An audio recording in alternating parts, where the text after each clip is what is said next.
За яг бид нар яг хуулийн дээр нэг нэмэлт өөрчлөлт оруулъя гэсэн юм их хурлын гишүүд яриад байгаа юм л да. Энэ маань юу юм бэхээр танай эдийн засгийн энэ төлөвлөлт хийж байгаа газар ч ихсэх амар уулна.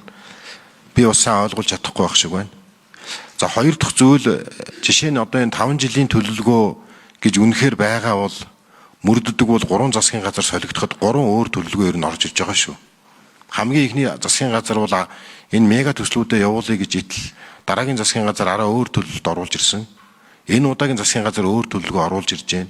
Та яг энэ эдийн засгийн бодлого хариуцж байгаа шадар сайдын хувьд ч гэсэн энийг харах хэрэгтэй. Засгийн газар тэр дундаа нэг намын чинь засгийн газар солигдохороо ингээ бодлогоо биш бодлоо оруулж ирээд байна. Тэгээ Монгол улс бол шинжил ухаанд суурилсан хөгжил дэвшлиг бий болгох хэрэгтэй. Тэгээ институцийн онол байдаг юм уу, системийн динамикийн онол байдаг юм уу? Энэ 15 20 жилийнхээ төлөвлөгөөг нэг симуляц хийж харах хэрэгтэй шүү дээ.